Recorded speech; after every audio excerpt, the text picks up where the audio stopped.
حضرت عمر رضی اللہ تعالیٰ عنہ ارشاد فرمایا کرتے تھے کہ لوگوں اپنی دعاؤں میں درود شریف پڑھ لیا کرو. اگر تم درود شریف نہیں پڑھو گے تو تمہاری درخواست آسمان کے اوپر نہیں جائے گی.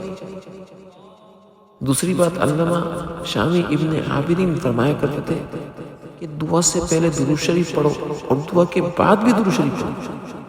اللہ تعالیٰ کریم ہے اور ان کے کرم سے بعید ہے کہ اول اور آخر کو قبول فرما لیں اور بیچ کی آپ کی درخواست کو پھینک دیں.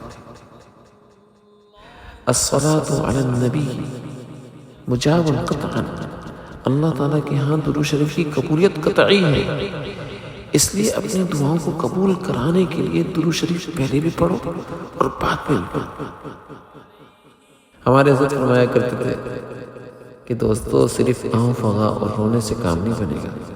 کتنا ہی رو مگر دعا کی درخواست آسمان کے اوپر تک نہیں جائے گی بغیر درود شریف کے.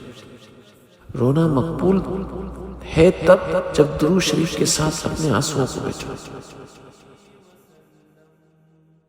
لہٰذا میری مائیں، میری بہنیں، بیٹیاں اور دوستو اپنے آنسوؤں کو درود شریف کے ساتھ ملا کر بھیجا تو جلدی قبول ہوتی ہے.